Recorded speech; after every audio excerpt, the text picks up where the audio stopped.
जी। नमस्कार, good morning. Speak up for the constitution. संविधान के समर्थन में जोर से बोलो। इसी कड़ी में हम संविधान के भाग 3 मौलिक अधिकारों पर आपसे बातचीत कर रहे हैं। साथियों, आज हम मौलिक अधिकारों में से एक बहुत महत्वपूर्ण अधिकार पर चर्चा कर रहे हैं, जिसे हम सामान्य बोलचाल में कहते हैं संवैधानिक उपचारों का अधिकार, राइट टू कॉन्स्टिट्यूशनल रेमेडीज। कि जो हमें ये अधिकार मिले हुए हैं, जो ये हमें फंडामेंटल राइट से गारंटी किए गए हैं संविधान निर्माताओं द्वारा, अब ये लागू कैसे होंगे। साथियों, इन्हें लागू कराने के लिए चूँकि मौलिक अधिकार हमेशा सरकारों द्वारा क्षरण किया जाता है, मौलिक अधिकारों का हमेशा बदले की भावना वाली सरकारों द्वारा प्रतिषेध किया जाता है, रोक दिया जाता है, उन्हें लागू कराने से मना कर दिया जाता है। तो ऐसे में संविधान निर्माता, विशेषकर डॉक्टर बाबा साहब अम्बेडकर, ये जानते थे कि ये जो हम लोगों को, नागरिकों को मौलिक अधिकार दे रहे हैं, विभिन्न जातियों वाले देश में, विभिन्न भाषा वाले देश में, विभिन्न क्षेत्रों वाले देश में, जहाँ पर विविधता है संस्कृति की, जहाँ पर विविधता है धर्म की, जहाँ पर विविधता है जातियों की, वहाँ पर ये संवैधानिक अधिकार जो दिए गए हैं मानव के उत्थान के लिए, जन जन के हित के लिए, उसके सर्वांगीण विकास के लिए, तो ये कैसे बचाए जाए, इन्हें धराशायी होने से कैसे रोका जाए, इनकी धज्जियाँ उड़ने से कैसे रोका जाए। तो उन्होंने संविधान में अनुच्छेद 32 जोड़ा।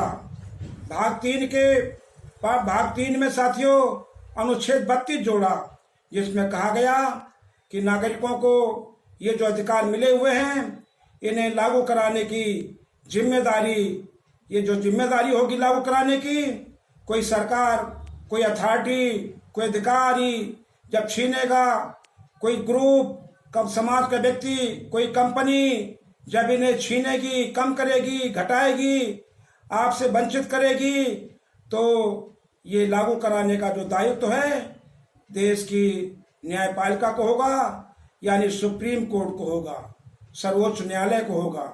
और हम ये बात सर्वोच्च न्यायालय में कह सकेंगे, और सर्वोच्च न्यायालय सुनकर के हमारे अधिकारों की समीक्षा करेगा, हमारे प्रार्थना पत्र की समीक्षा करेगा, और बहुत आराम से हमें वह आदेश द्वारा, डायरेक्शन द्वारा, ऑर्डर द्वारा, या और भी कई रिट निकालने को उसको अधिकार दिया गया है, जैसे बंदी प्रत्यक्षीकरण रिट, जैसे परमादेश रिट, जैसे अधिकार पक्षा रिटी, इसी प्रकार से ये जो रिट है 4-5, इनके तहत वो हमें हमारे अधिकारों को बहाल कराएगा।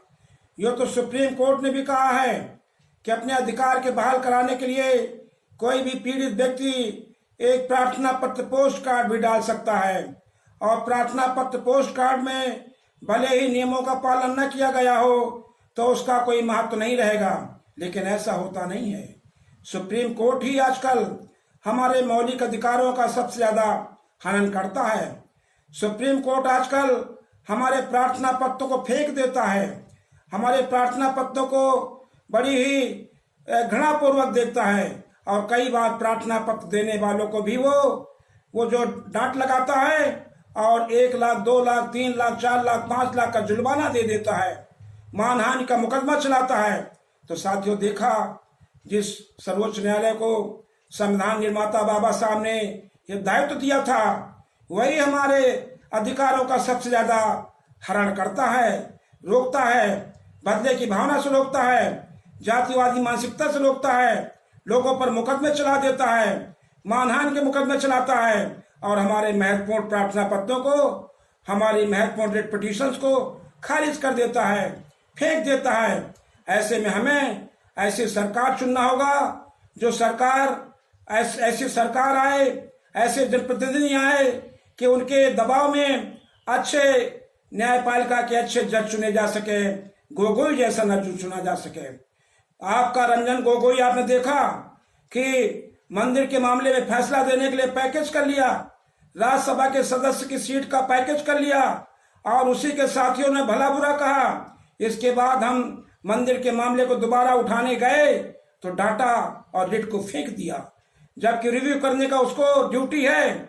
जो 5 सदस्यों के जजमेंट को 7 सदस्यों की पीठ को दिया जा सकता है, 9 सदस्यों की पीठ को दिया जा सकता है। ये जो मंदिर बन रहा है संविधान का उल्लंघन है। या तो मंदिर रहेगा या संविधान रहेगा। देशवासियों को ये बात तय करनी पड़ेगी। एक म्यान में 2 तलवारें नहीं रह सकती हैं साथियों। ऐसे में हमको एक होना पड़ेगा। Divided we fall, united we stand. और हमें ये देखना है कि संविधान रहेगा या संविधान को कम करने वाले लोग रहेंगे।